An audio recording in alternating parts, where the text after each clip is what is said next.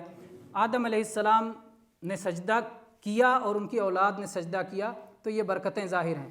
نبی کریم صلی اللہ علیہ وسلم نے فرمایا ہے کہ جب بندہ قرآن پاک کی تلاوت کرتا ہے اور اس آیت پر پہنچتا ہے جس آیت پہ سجدہ کرنا ہوتا ہے، آیت سجدہ پر پہنچتا ہے اور بندہ سجدے میں جاتا ہے تو شیطان دور کھڑا ہو کے روتا ہے، اُمِرَ ابْنُ آدَمَ بِالسُّجُودِ فَسَجَدَ فَلَهُ الْجَنَّةُ وَأُمِرْتُ بِالسُّجُودِ فَأَبَيْتُ فَلِيَ النَّارُ، جا کے روتا ہے شیطان، کہتا ہے آدم کے بیٹے کو سجدے کا حکم دیا، سجدے میں چلا گیا، اس کو اللہ نے جنت دے دی، اور مجھے بھی سجدے کا حکم دیا گیا تھا، میں نے سجدے سے انکار کر دیا، میرے لیے جہنم لکھ دیا گیا۔